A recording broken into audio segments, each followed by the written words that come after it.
자리 말씀할까요?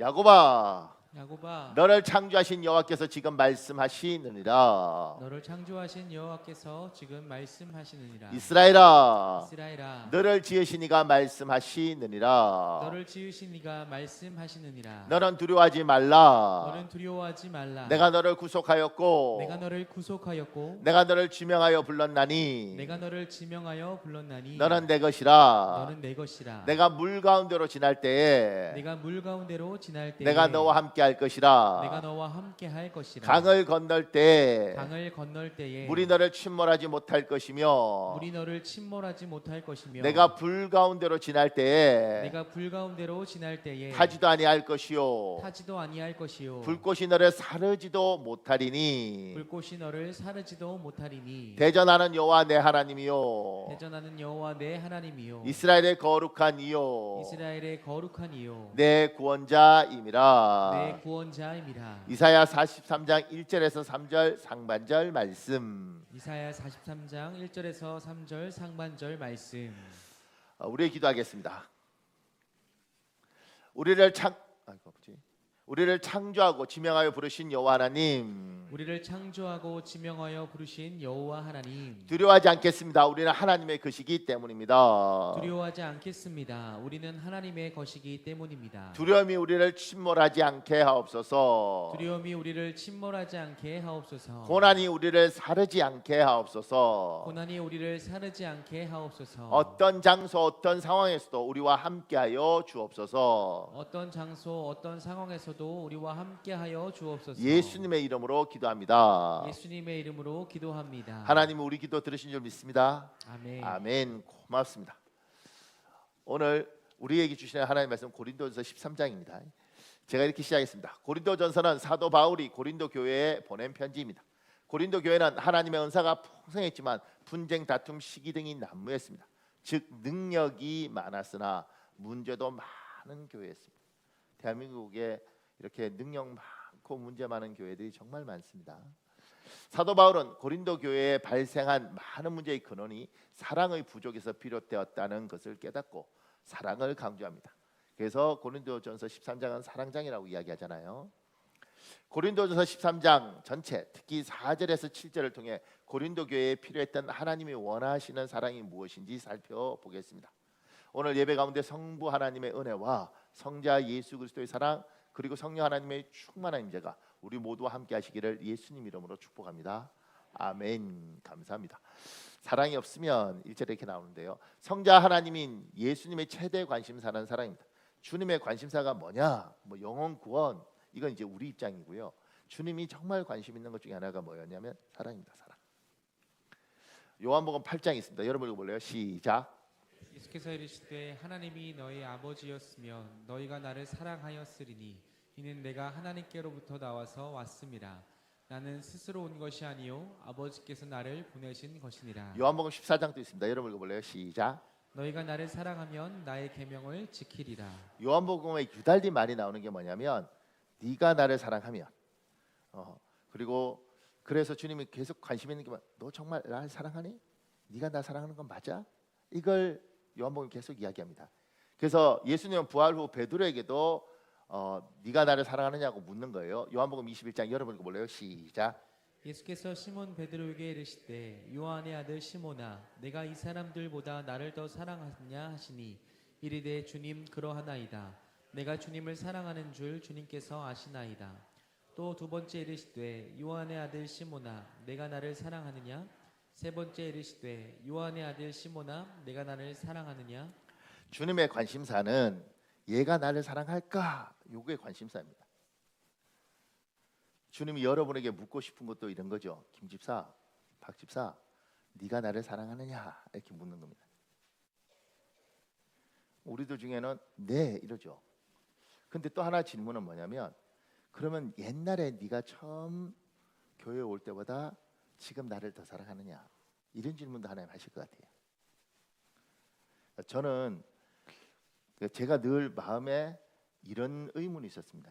뭐가 있었냐면 목사님들을 만나면 선배님들을 만나면 제가 전도사 때부터 만나면 목회는 이렇게 해야 돼, 성경은 이렇게 봐야 돼 이런 이야기들은 다 하셔요.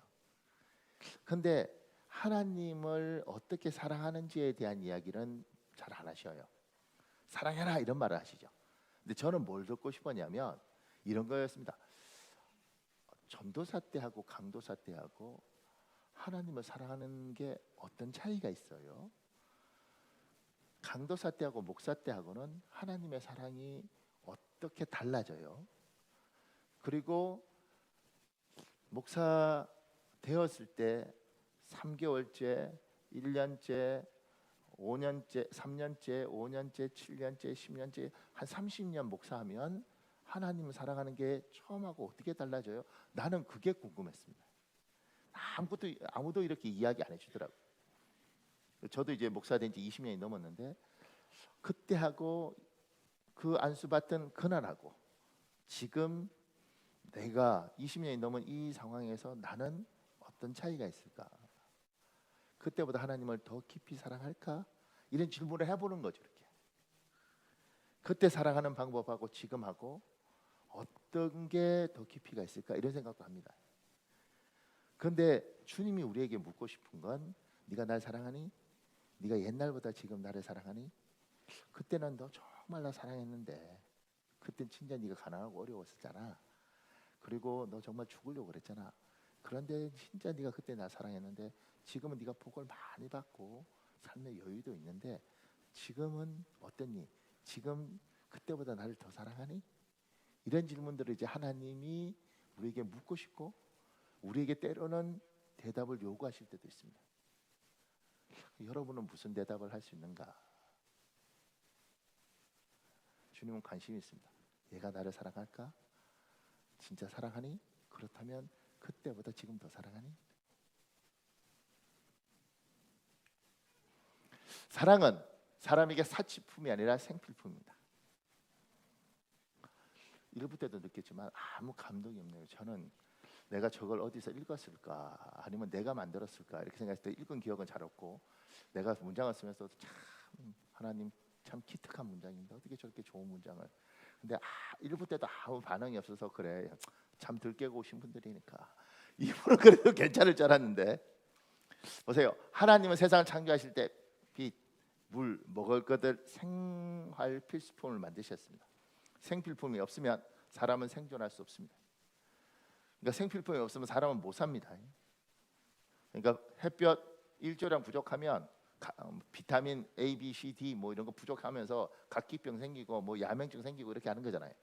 물 부족해서 탈수 증세 있고 이러면 반드시 문제가 생기잖아요. 그러니까 저게 생필품인 거죠. 그러니까 꼭 필요한 겁니다. 근데 사랑도 똑같다는 겁니다. 꼭 필요한 거라는 거예요. 사치품처럼 없어도 되는 게 아닙니다.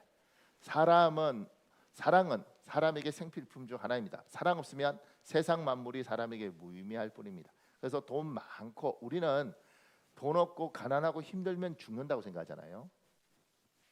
그런데 거지들 잘 사는 거 보십시오. 그 사람들 거지라도 잘 삽니다. 근데 참 돈도 있고 집도 있고 명예도 있는데 누구는 죽어요. 더 이상 살 필요가 없다고 생각할 때 죽는데 그게 사랑이 없으면 세상의 모든 것이 별 관심이 없고 무감각해지더라는 겁니다. 그러니까 사랑은 그냥 있어도 되고 없어도 되는 게 아니고 생필품이고 없으면 죽는다는 거예요. 하나님이 세상을 창조할 때 빛도 창조하시고 물도 창조하시면서 꼭 필요한 것처럼 사랑도 하나님이 창조하시면서 꼭 필요해야 이거 없으면 너 반드시 문제 생겨 이렇게 이야기하시는 겁니다. 우리는 그런 거 없어도 되는 줄 아는데 그렇지 않습니다. 고린도전서 13장 여러분 읽어볼래요? 시작. 내가 사람의 방언과 천사의 말을 할지라도 사랑이 없으면 소리나는 구리와 울리는 꽹과리가 되고 내가 예언하는 능력이 있어 모든 비밀과 모든 지식을 알고 또 산을 옮길 만한 모든 믿음이 있을지라도 사랑이 없으면 내가 아무것도 아니요 내가 내게 있는 모든 것으로 구제하고 또 내 몸을 불사르게 내줄지라도 사랑이 없으면 내게 아무 유익이 없느니라. 사랑이 없으면 한 절마다 나오잖아요. 없으면 아무것도 아니라는 겁니다. 그러니까 사랑 없으면 아무것도 아니다. 영어로 제가 할 때는 without love is nothing 이렇게 합니다. 사랑 없으면 아무것도 아니, 그러니까 아무것도 아니다 이거보다 그냥 하여튼간 뭐라고 표현 못 하겠는데 잘 하여튼간 nothing. 하여튼 아무것도 아니야 정말. 뭐 이렇게 이야기를 해요. 사랑이 뭐 그렇게 대단한 거라고 이렇게까지 강조하고 뭐 이거는 빛이나 물처럼 없으면 안 된다고 이야기를 자꾸 하는가? 여러분 중에는 그런 거 없어도 살만한데요 이런 분도 있잖아요. 근데 그러지 않다는 겁니다. 게리 체프만이라는 사람이 있습니다. 이 사람이 1992년에 5가지 사랑의 언어라는 책을 썼습니다. 여기에서 처음 등장하는 게 뭐냐면 사람 안에 물탱크처럼 사람 안에 탱크가 있는데 여기에 사랑 탱크가 있다는 겁니다. 물탱크에 물이 비면 이제 더 이상 물 못 쓰는 것처럼 여기에 사랑 탱크 안에 사랑을 채워내야 되는데 여기가 비면 사고가 난다는 겁니다. 이 개념을 저 사람이 저 책을 쓰면서 이야기를 했습니다. 근데 저게 대히트를 쳤습니다. 전 세계적으로. 각 사람의 마음에는 사랑의 탱크가 있다. 이 탱크가 가득 차면 우리는 행복하고 비면 관계에 문제가 생긴다. 그래서 이제 책이 나왔을 때 이렇게 나왔죠. 사랑의 5가지 언어. 근데 이게 이제 너무 잘 팔리니까 그 다음부터는 싱글의 5가지 언어, 자녀의 5가지 언어 이렇게 했는데 이걸 넘어서요. 나중에 보면 남성을 위한 5가지 사랑의 언어, 청소년 이렇게 해서 뭐 계속 했어요. 저게 2천만 권이 팔렸습니다. 고마워요. 뭐 2천만 권이 팔리다 팔다 굉장한 겁니다. 그러니까 저렇게 팔리고 전 세계적으로 저게 된 거죠. 제가 이제 여러분한테 좀 하고 싶은 말이 사랑의 여기가 비면 안 된다고요. 이게 일조량 부족한 것처럼 그러면 비타민 D가 부족한가요? 뭐 각기병 이게 옛날 시험 쳤던 기억이 있습니다. 그러니까 이게 사랑이 여기가 비면 반드시 문제가 생기는데 세상에서는 이게 사랑 줄 줄도 잘 모르고 사랑 받을 줄도 잘 몰라요. 그리고 사랑 주는 것도 참 어렵고 사랑 받는 것도 참 어렵습니다. 요거 이해 가세요? 저는 우리 교인들한테는 일단 아멘했으면 좋겠습니다. 여러분은 사랑 줄 줄 알고 사랑 받을 줄 아는 여러분 되시기를 예수님 이름으로 축복합니다. 이게요 쉽지 않습니다. 사랑 주는 것도 이게 내가 사랑한다고 줬는데 이게 이상한 작용을 일으키는 경우도 많습니다. 그러니까 제 친구 중에 한 사람은 필리핀에서 상담학을 공부하고 있었는데 심리 상담 이런 거. 근데 이제 거기가 재밌는 이야기를 했습니다. 자기 집에 이제 그 필리핀 아줌마를 이제 뭐 필리핀에 있으면 자기들이 둘 다 공부하고 바쁘니까 그 당시에 10만 원 정도 주면 이제 아줌마를 쓸 수 있는 거예요. 아침부터 와서 청소도 하고 밥도 하고 뭐 빨래도 하고 얼마나 좋아요. 10만 원이면 쓰니까 한 달 내내. 그래서 이제 했는데 우리 한국 문화는 항상 월급을 주면서 거기는 이제 주급 같은 거 주면서 뭐 이렇게 좀 더 주고 싶잖아요. 그래서 이제 거기는 옷이고 뭐고 다 가난하고 남루하니까 이제 안 쓰는 옷 뭐 이런 거 이렇게 하나씩 준 거죠. 이렇게 주면서 이거 너 입을래? 이렇게 주고 사랑을 준 거죠. 또 어느 날 보니 옷이 자꾸 없어지나요? 얼마나 배신감 느꼈겠어요. 그래서 불러서 야단을 친 거죠. 네가 도둑이지. 아니래. 안 가져갔어? 가져갔대. 도둑이지. 아니래. 그래서 물었다는 거죠. 왜 아니냐고. 내가 보니까 네가 월급 줄 때마다 이렇게 하나씩 줘서 미리 가져갔대.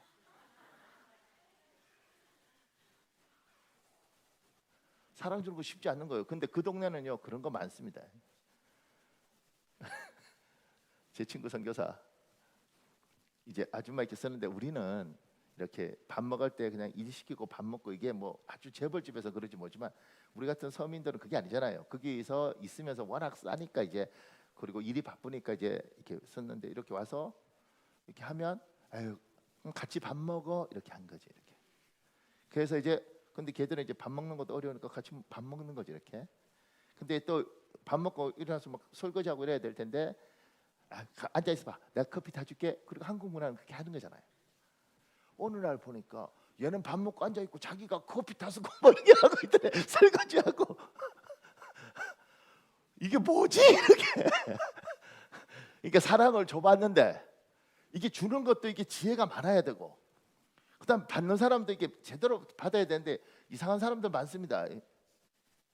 우리 이제 여러분 이제 그 교회 조직을 잘 모를 텐데 이제 이런 우리 교회 같은 교회는 한 20개, 25개가 모여 있는 시찰이라는 곳에 소속돼 있습니다. 이 시찰이 또 4개, 그럼 한 100개 되잖아요. 요게 이제 노회라는 곳에 소속돼 있습니다. 이제 그리고 요런 게 한 120개 되는데 그런 게 이제 총회라는 곳에 소속돼 있습니다. 그래서 우리 교회는 백석총회, 수원노회, 중부시찰 소속 교회, 이렇게 교회가 이런 체계가 있는 거죠. 근데 이제 우리 시찰에 시찰장이 있는데 장이 있거든요. 근데 이 시찰장이 개척하시고 굉장히 어려운 생을 보냈던 젊은 날의 시절이 있어요. 그때 누가 쌀을 줬는데 너무너무 고마웠다는 거예요. 그래서 이 사람이 이제 이 목사님이 교회가 이제 건강해지고 이제 재정적으로 괜찮아지면서 어떤 생각을 했냐면, 내가 너무 어려울 때 쌀을 줬는 사람이 줬는데 그걸 먹고 내가 힘을 내서 자기 자가용 뒤에는 항상 쌀이 한 포대나 두 포대 20kg짜리가 있는 겁니다. 그래서 어떤 뭐 만나서 이야기다 목사님 어려우면 이걸 주는 거죠. 이렇게. 그러다가 이분이 시찰장이 됐잖아요. 그래서 이제 우리가 회비도 내고 이러니까 1년에 이제 한 번씩 이렇게 자기 교회에서 돈 좀 더 내고 회비하고 이렇게 해서 택배로 쌀을 이제 보낸 거죠. 이렇게 시찰이라는 곳에 한 번 보냈는데 뭐 난리가 났습니다. 뭐 고맙다 그러고 뭐 사랑이 많은 시찰장님 그러고 뭐 이렇게 얼마나 좋았겠어요. 그래서 이제 이분이 이제 1년에 한 번 보내다가 이제 2번을 보냈는데 더 난리가 난 거죠. 그래서 교회가 좀 힘들어도 한 번 더 해서 제일 많이 볼 때 1년에 3번을 보낸 겁니다. 요렇게 한 5년 정도 됐나요? 하여튼 이분이 열심히 하셨습니다.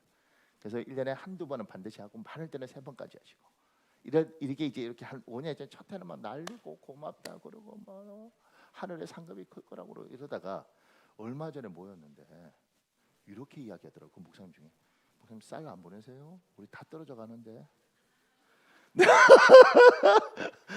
제가요 그 옆에 있다가 이제 이분들 이렇게 끝나고 나면 이제 제가 노회장 하고 이랬으니까 이제 이 언젠가는 시찰장 해야 된다. 이게 이제 묵시적으로 있어요. 언젠가 이 사람들이 다 끝나고 그러면 당신 해야 된다.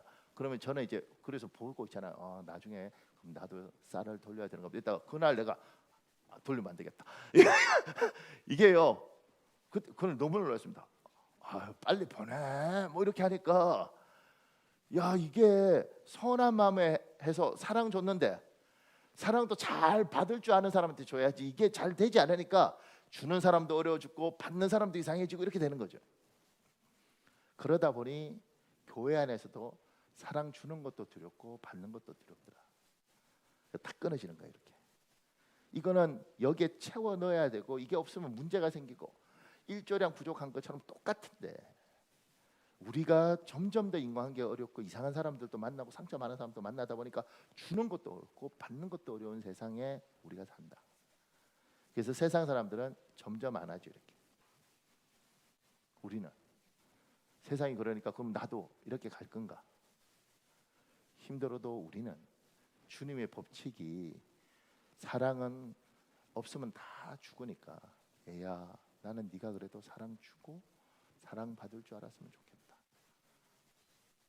사랑하는 여러분, 여러분만큼은 사랑 줄 줄도 알고 받을 줄도 아는 지혜롭게 주고 지혜롭게 받을 수 있는 그런 인생 되시기를 예수님 이름으로 축복합니다.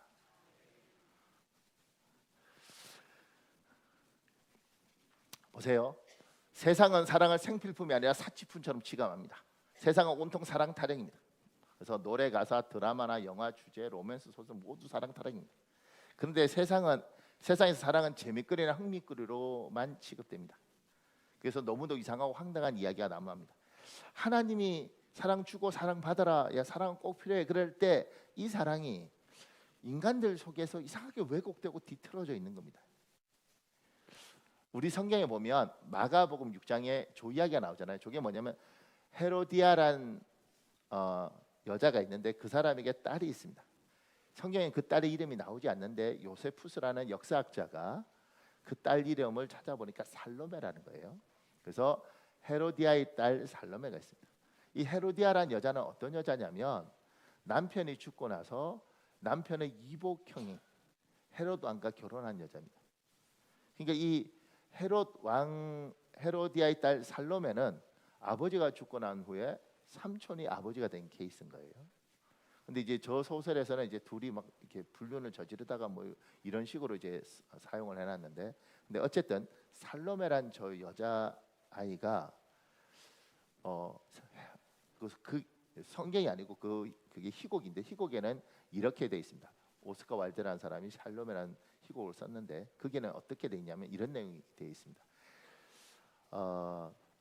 이 살로메가 세례 요한 이야기를 듣고 신기해서 구경하러 갑니다. 구경하러 갔는데 너무 사람이 잘생긴 거예요. 성경은 세례 요한 그렇게 잘생겼다고 이야기되는데 너무 잘생긴 겁니다. 그리고 입술이 너무 예쁜 겁니다. 그래서 이 살로메가 이야기를 하죠. 뽀뽀하자. 세례 요한이 사탄아 물러가라 이렇게 되는 거잖아요. 이게 뭔 일이야? 그러니까 요구를 하는데 거절합니다. 살로메가 분노를 낍니다. 내 사랑을 네가 거절해? 그래서 어떻게 하냐면 헤롯 왕한테 춤을 춰서 그 다음에 의붓 아버지를 유혹한 이후에 뭐라고 이야기하면 소원이 뭐니? 그러니까 세례 요한의 목을 잘라서 쟁반에 얹어주세요 그래요. 그래서 참 딸이 그렇게 요구한다 그래서 그걸 잘라주는 아버지도 이상하고, 그걸 이 샬로메가 쟁반 위에 잘린 세례 요한의 목을 받습니다. 그리고 뭐라고 이야기하냐면 네가 내가 뽀뽀하자 그럴 때 거절했지. 그러니까 지금도 거절할 수 있는지 봐. 그러고 막 뽀뽀를 합니다. 고마워요. 일부 때는 안 놀라더라고. 잠이 덜 깼어. 나도 이 이야기 할까 말까 고민을 했어요. 왜냐면 끔찍하잖아요, 이야기가. 근데 이제 거기서 하고 싶은 이야기 중에 하나가 뭐였느냐면 세상에서 말하는 사랑, 어떻게든 목을 잘라서라도 쟁취하고 막 이런 것들, 집착 이런 것들을 사랑이라고 이야기를 하는 거예요. 그리고 지금 젊은 친구들이 하는 사랑들 중에, 세상에서 하는 사랑 중에 기괴하고 이상한 사랑이 너무 많아요. 그러니까 분명히 하나님이 만든 사랑인데 그 사랑치고는 너무 이상해. 저렇게 사랑하는 것들이 맞나? 저게 사랑인가? 저렇게 하는 것들이 야 이거 진짜 이상한데? 그런데 그 사람들은 그게 사랑이라고 이야기하는 거예요. 그래서 주님이 이야기하시는 거죠. 그건 사랑 아니냐 얘야. 내가 이 땅을 창조할 때 너희에게 생필품으로 정말 없으면 문제가 생기는 건 그런 사랑이 아니야. 니들이 하는 건 지금 이상하게 내가 만든 걸 이상하게 뒤틀고 왜곡시켜놨어. 내가 말하는 사랑은 뭐냐면 이런 거야. 이렇게 이야기하시는 거예요. 그러면서 하나님이 세상이 말하는 사랑하고 다르다. 너희가 말하는 그냥 감정이고 내가 말하는 사랑은 뭐냐. 그러면서 고린도전서 13장을 형용사 동사 15개를 사용해서 하나님이 원하는 사랑을 설명합니다. 여러분 읽어볼래요? 고린도전서 13장 시작. 사랑은 오래 참고 사랑은 온유하며 시기하지 아니하며 사랑은 자랑하지 아니하며 교만하지 아니하며 무례히 행하지 아니하며 자기의 유익을 구하지 아니하며 성내지 아니하며 악한 것을 생각하지 아니하며 불의를 기뻐하지 아니하며 진리와 함께 기뻐하고 모든 것을 참으며 모든 것을 믿으며 모든 것을 바라며 모든 것을 견디느니라. 그러니까 저걸 제가 이제 15가지 이렇게 번호를 붙여봤습니다. 그러니까 사랑은 얘야. 내가 말하는, 내가 창조하면서 너희한테 꼭 필요하다고 준 그 사랑은 이런 거지. 지금 저 살로메가 요한 목 베고 뽀뽀하고 이런 것들이 아니다. 저런 것이 내가 원하는 사랑이야. 이렇게 이야기하는 겁니다. 그러면 이제 저기 재밌는 건, 여러분과 저는 성경이 말하는 사랑이 있는 사람인가? 이 질문에 대한 대답은 고린도서 13장 4절 7절을 나 자신에게 적용해 보면 알 수 있습니다. 여러분은 성경에서 말한 저 사랑이 있습니까? 저기에다가 이제 이름을 넣으면 재밌습니다. 있는지 없는지 보면 박현욱은 오래 참고 박현욱 5년 이렇게 읽는 겁니다. 그냥 저기에 또 읽으라 그래서 내 이름 넣지 말고 여러분 이름을 넣어서 읽는 겁니다. 너무 맑고 깨끗한 영혼들이 있어서 이렇게. 자, 한번 읽어볼래요, 여러분? 자, 김동호 목사님 시작. 김두호는 오래 참고 김두호는 온유하며 시기하지 아니하며 김두호는 자랑하지 아니하며 교만하지 아니하며 무례히 행하지 아니하며 자기의 유익을 구하지 아니하며 성내지 아니하며 악한 것을 생각하지 아니하며 불의를 기뻐하지 아니하며 진리와 함께 기뻐하고 모든 것을 참으며 모든 것을 믿으며 모든 것을 바라며 모든 것을 견디느니라. 어때요? 여러분은 오래 참으십니까? 여러분은 온유하고 시기하지 않고 여러분은 자랑하지 않고 그러십니까? 그 세상은 이렇게 이야기하는 거예요. 나 사랑한다니까 나. 그런데 하나님의 방법으로 사랑하지 않으면 사랑이 문제가 생깁니다. 그러니까 엄마들 중에 이런 분들 있잖아요. 엄마가 너 사랑한다고 너. 엄마가 얼마나 사랑한 줄 알아? 확실히 머리를 다 밀어버릴까? 사랑이죠. 세상에서는. 근데 성경은 뭐라고 하냐면 사랑은 무례히 행하지 아니하며 이렇게 이야기할 때 저게 걸리는 겁니다. 네가 말하는 사랑은 감정은 맞는데 얘야 그건 그렇게 표현되면 그 사랑 아니야. 이렇게. 저는 어떤 집 가서 밥 먹는데 그러더라고요. 이렇게 애들이 어리니까 밥 먹다가 애들이 밥을 흘리잖아요. 엄마가 흘리지 말랬지.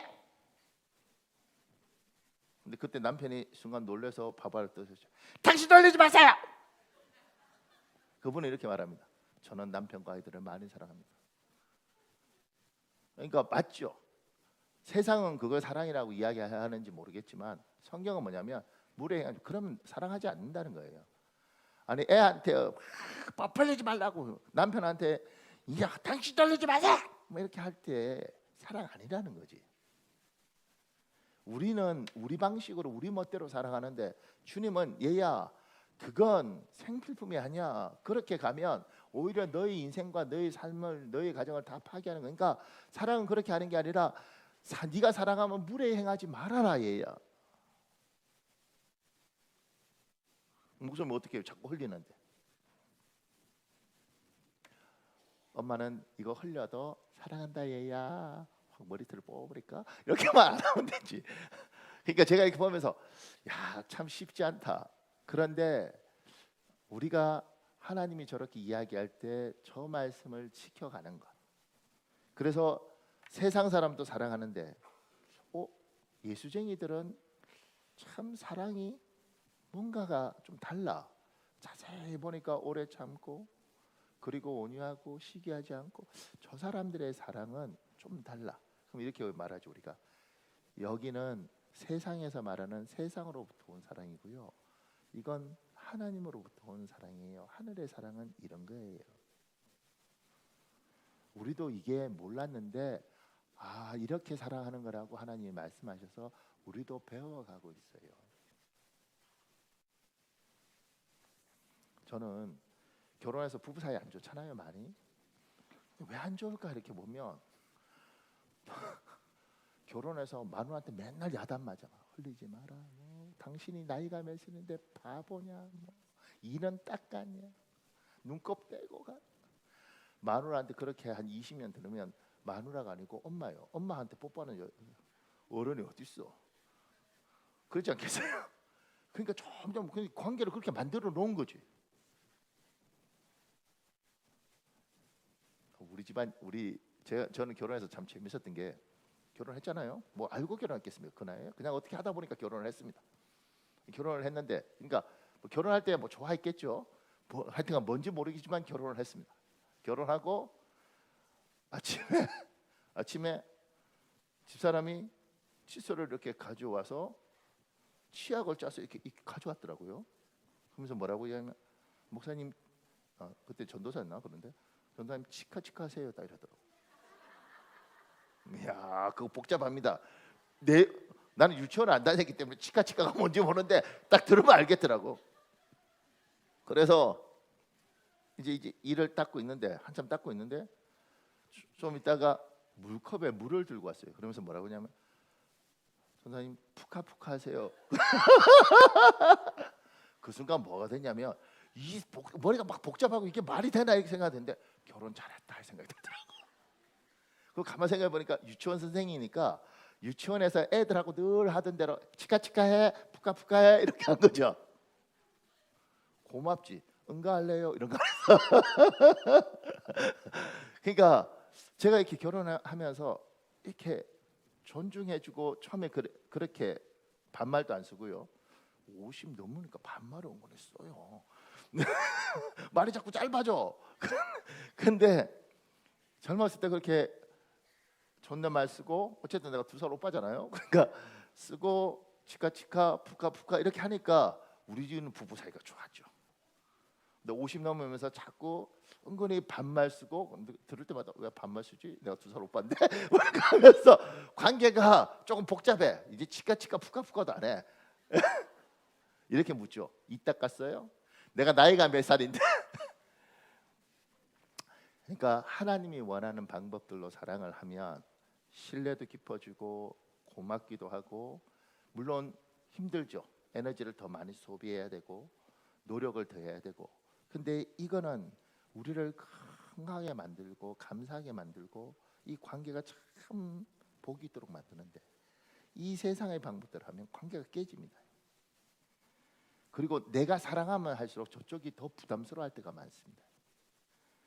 근데 우리는 이렇게 사랑되는 방을 부담스럽게 해놓고 뭐냐면 사랑한대.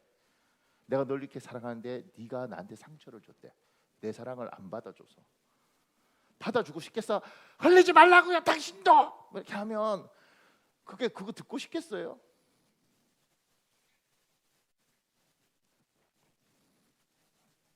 참고로 우리 집은 안 그렇습니다. 목사님 집이잖아. 근데 어느 집에 가니까 진짜 그렇게 하더라고요. 내가 내 눈앞에 봤지요. 그러니까 야 저렇게 사는구나. 그러면 저 관계가 괜찮아지려나? 놀라운 건 지금도 잘 살고 있습니다. 그치? 보세요. 주님이 사랑에 관한 이야기를 하신 거죠. 그러면서 예수님은 고린도전서 13장 형용사와 동사 15가지를 몸소 삶으로 보여주셨습니다. 그러니까 주님이 저기에 예수님은 이거예요. 하나님은 사랑이시다 그러지 않습니까? 예수님은 저렇게 사신 겁니다. 근데 저게 사람은요 말로 하는 거하고 눈으로 보는 거하고 굉장히 달라요. 말로 자꾸 들으면 자기 생각을 자꾸 넣고 자기 상상력을 자꾸 넣어요. 그래서 주님이 저런 것이 뭔지를 몸으로 보여주신 거죠. 그게 사복음서입니다. 제가 이제 그림을 찾아봤습니다. 예수님이 십자가 달리기 전에 제자들의 발을 씻겨주죠. 우리 저 세족식이라고 그러지 않습니까? 근데 질문, 저 세조식 할 때 가룟 유다가 저 밥 먹고 저 세조식 할 때 가룟 유다가 있었다 오른손, 없었다 왼손. 하나 둘 셋. 아무것도 안 할 줄 알았습니다. 자, 그러면 한 번은 내가 양보해주고, 두 번째 가룟 유다가 있었습니다. 그러면 주님이 발을 씻기다가 가룟 유다만 건너뛰고 씻겼다. 너는 제껴. 아니면 가룟 유다까지 포함시켜서 씻었다. 오른손 왼손. 자, 시작. 고맙습니다. 자 보세요. 가룟 유다가 예수님 발 때 어떻게 하느냐면, 내가 뽀뽀하는 게 예수야. 얼굴 모르지. 내가 뽀뽀할게. 그러면 그놈 잡아. 이렇게 한 거예요. 주님이 가룟 유다가 자기를 팔 줄 알매도 불구하고 그의 발을 씻어줘요.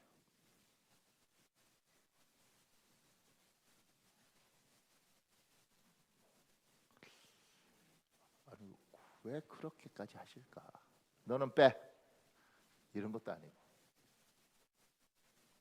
그러니까 주님이 사랑이 뭔가 이렇게 했을 때 우리에게 몸으로 보여주시면서 저것이 사랑인가?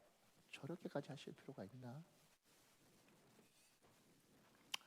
예수님이 겟세마네에서 십자가 달리기 전에 기도하시죠. 그리고 저렇게 기도하실 때 주님이 베드로한테 항상 이야기했죠. 네가 다구기 전에 3번 나를 부인하자. 내가 사단이 너를 밀가부로 청부했지만 내가 너를 위해서 기도했다 그러잖아요. 예수님이 저때 분명히 베드로를 위해서도 또 기도하셨을 거예요.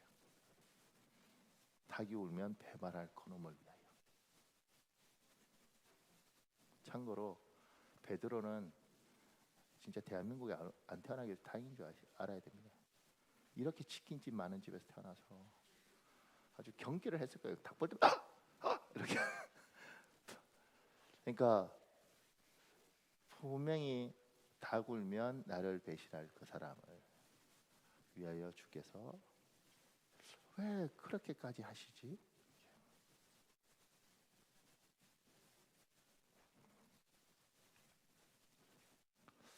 저는 저 그림 보고 참 놀랐던 게 저 그림 그린 작가가 어떤 상상력을 가져서 저랬을까 이런 생각이 들더라고요.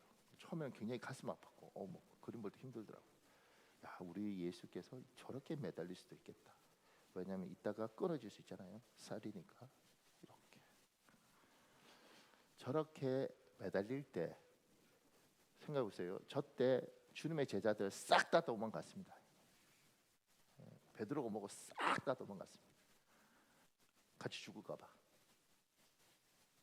그러면 하나님이시잖아요. 성자 하나님. 저렇게 매달려 있다가 인간적으로 아유, 나쁜 놈들. 내가 쟤들을 위해서 굳이 이렇게까지 할 필요가 있나? 하나님 그만하겠습니다. 내가 저 더러운 것들을 위하여 내가 이렇게까지 십자가를 지고 고통당할 필요가 있습니다.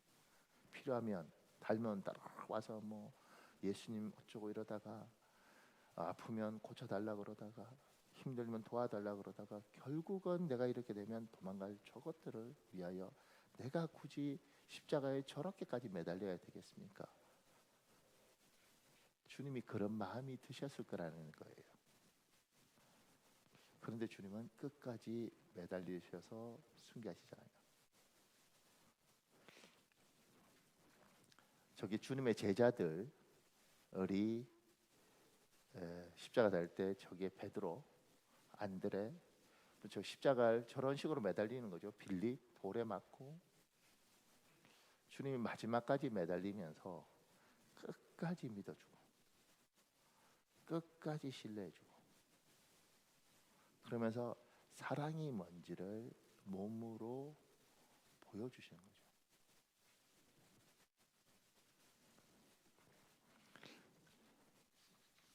제가 이제 여러분에게 이렇게 질문하면 여러분은 대답할 수 있겠어요?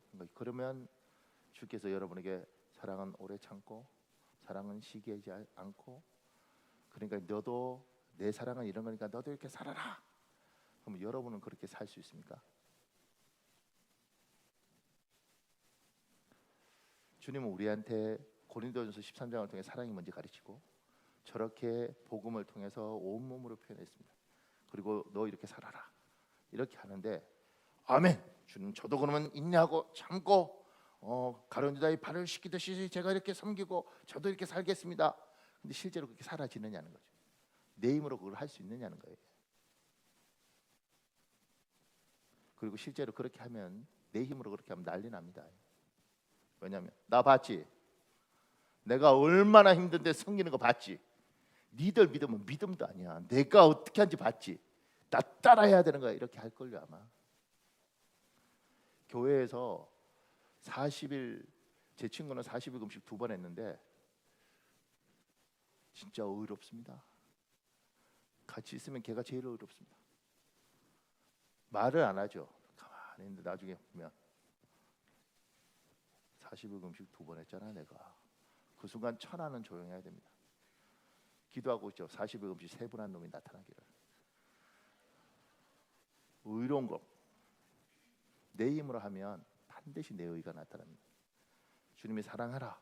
그리고 사랑이 필수품인 줄 알고 그렇게 하려고 노력하는 것도 귀한데 그게 되면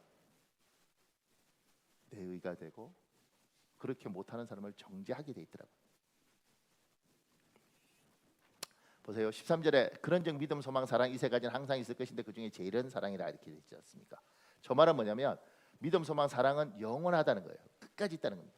그 이유는 이 세 가지가 세상의 것이 아니라 하나님이 영원전부터 가지고 계신 하나님의 성품이기 때문입니다.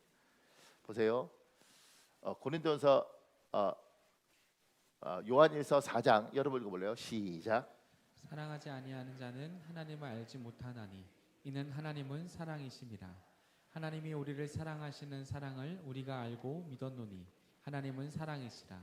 사랑 안에 거하는 자는 하나님 안에 거하고 하나님도 그의 안에 거하시느니라.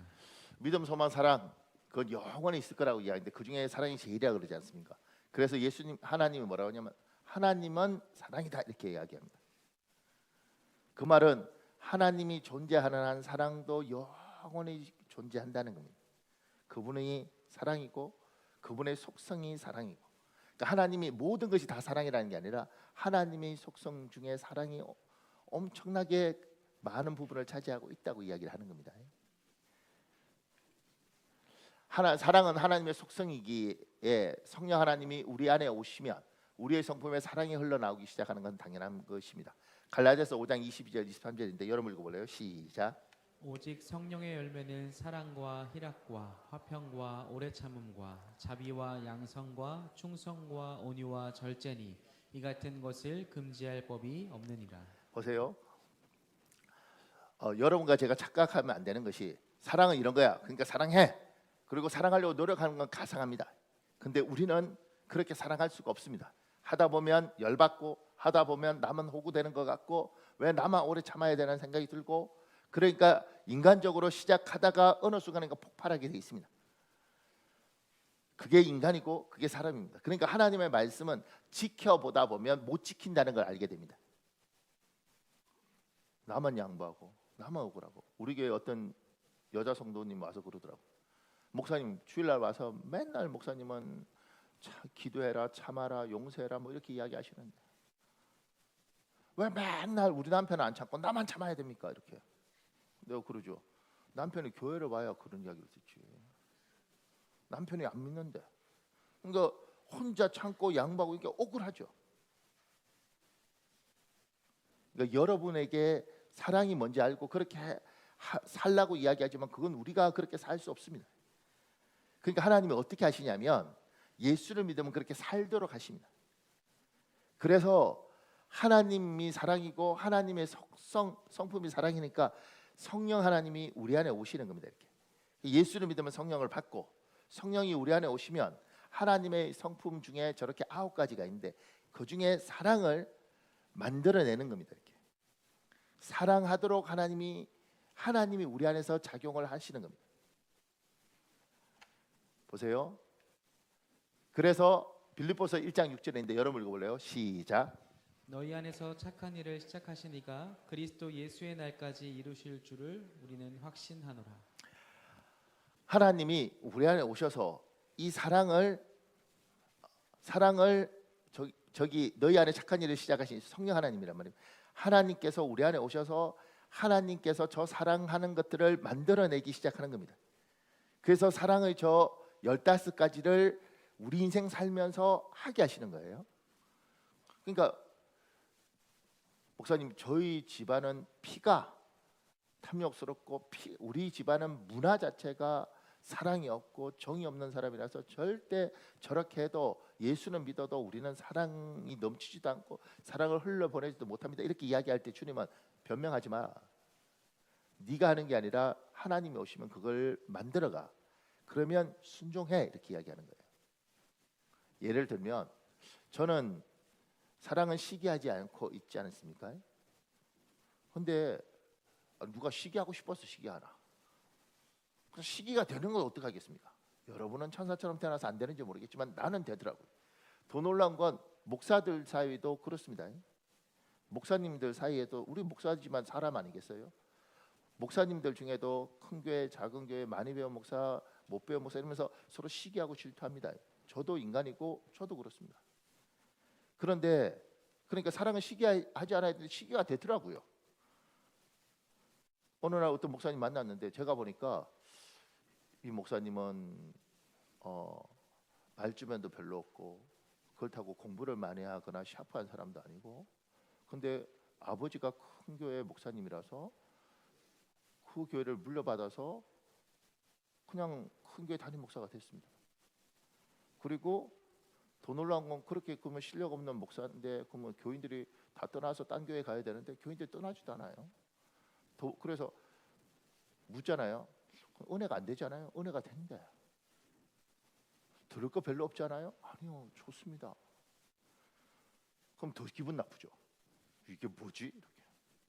그럼 시기도 나고 질투도 되는 거잖아요. 사람인데 좋은 부모 만나서 성도 착한 성도 만나서 부럽다, 재수 없다. 볼 때마다 짜증 나죠. 어이구 재수 없는 거 이렇게. 나는 그렇게 생각하고 싶어서 생각하는 게 아니라 그냥 보면 그냥 재수가 없어요. 어떻게? 내가 뭐 잘못이야? 나는 아무것도 안 했는데 그냥 그렇게 돼요. 여러분 안 그래요? 여러분 같은 교인인데 어떤 집사 만났는데 그 집사는 별로 일을 안 했는데도 인정받고 이상하게 참 자식들도 잘 되고 그리고 문제 하나님이 참 잘해주는 것 같고 나는 혓바닥 빠지게 충성하고 봉사해도 하나님 별로 안 해주는 것 같고 그래서 어느 날 보면 그 집사 보면 그냥 안녕하세요 근데 기분 나빠. 그리고 앞에서 막 기도하고 막 고개 막 흔들고 기도하고 있으면 가서 뒤통수로 확 때려버릴까 이런 생각이 들어. 근데 뭐 내가 막 하고 싶은 게 아닌데 그냥 그렇게 듣고 어떡해. 참 신기하죠. 저도 목사들도 그렇습니다. 근데요, 그러니까 오래 명확해지는 것 같아요. 오래. 그동안 뭐 목사가 됐든 말든 하여튼 기분 나쁜 거죠. 내가 그러고 싶지 않은데 그런 거 어떡하겠어요. 내 속성이 그런 거. 근데 오래 유달리 마음 하나에 아니 각자 다 복을 받고 태어났는데 저 사람은 참 복이 많네. 그리고 참 좋겠네. 그리고 시기하고 미워하면 내가 비참한데. 그리고 하나님 보기에 내가 복이 있겠어요? 근데 어느 날 그래 좋은 복 받고 태어난 것 그 복 잘 지켰으면 좋겠다. 아이고 잘 살았으면 좋겠다. 그것도 안 되는데 저 복 받았는데 얼마나 힘들까 이런 생각을 하더라고 내가. 그리고는 미워하지 않고 그냥 볼 때마다 잘 갔으면 좋겠다 기도하고 갑자기 내가 너무 괜찮아진 거예요. 미치겠어. 노력해서 된 게 아니고. 그러니까 이제 요 마음이 이렇게 있으면서 그러면서 어느 날 누가 그러지 목사님 어떤 목사 욕하고 막 이렇게 목사들끼리 모이면 성도들끼리 모이면 여러분도 그러지 않아요? 우리도 목사들끼리 모이면 무장해제하고 막 이렇게 본색이 드러나죠 이렇게. 그럴 때 이제 그런 이야기 이렇게 들을 때도 그 생각이 들더라고. 사람이니까. 근데 저런 복 받아서 참 내 아들도 만약 목사가 되면 이런 복을 받으면 참 좋겠고 나는 못 받았지만 그래 부모가 뿌리고 자식이 거두고 그것도 하나의 법칙이지 참 그러면 나도 열심히 뿌려야겠다 뭐 이렇게 바뀌더라고 이렇게. 내가 한 게 아니고요. 어느 날 생각을 그렇게 하나님 하게 하고 그 생각에 대해서 내가 저항하지 않고 부딪히지 않고 거절하지 않고 딱 받아 이렇게. 그러면 나도 복이더라고요. 하나님이 사랑에 대해서 성령이 여러분에 오셔서 여러분 마음에 계속해서 착한 일을 시작하신 하나님께서 그리스도의 날까지 여러분을 만들어 가고 있는데 그 만들어 갈 때 여러분에게 시기를 없애면 그러면 그래 사람마다 그러지 그러면 그 마음을 잘 지키는 겁니다. 때로는 하나님이 참게 하시면 그래 지금도 참았는데 올해 좀 더 참을 수 있을 것 같은데 그러면 그걸 잘 받고 아멘 그리고 참는 겁니다. 하나님이 그렇게 해주시는 마음을 아멘으로 받고 그렇게 하나님께서 주시는 사랑의 열매를 하나씩 둘씩 이렇게 맺어가면 어느 날 우리가 그 집사를 보면서 집사님 참 많이 변하셨어요. 참 달라요. 근데 이렇게 마음이 오는데 강팍한 사람들 어떻게 하냐면 하나님 이만큼 하는데 에휴 그것도 그거 아니지 뭐 이렇게 가요. 기도하다가 에이씨 왜 맨날 뭐 해야 돼 그런 생각이 들어올 때 쳐내야 되는데 그걸 받아요. 그러니까 하나님이 은혜를 주셔도 그 은혜를 유지를 못하는 거예요. 이렇게. 사랑하는 여러분 오늘 주께서 사랑이 뭔지 가르치셨는데 그건 여러분의 힘이 아니라 성령이 충만한 거 외에는 방법이 없습니다. 그리고 성령께서 그 열매를 맺게 하면 아멘으로 잘 따라가시는 여러분 되시기를 예수님 이름으로 축복합니다. 이 시간에 우리 찬송하고 기도하겠습니다. 찬송하고 기도할 때 하나님 나에게 저 15가지를 주시옵소서. 그리고 하나님이 주신 것 잃어버리지 않고 잘 지키게 해주십시오.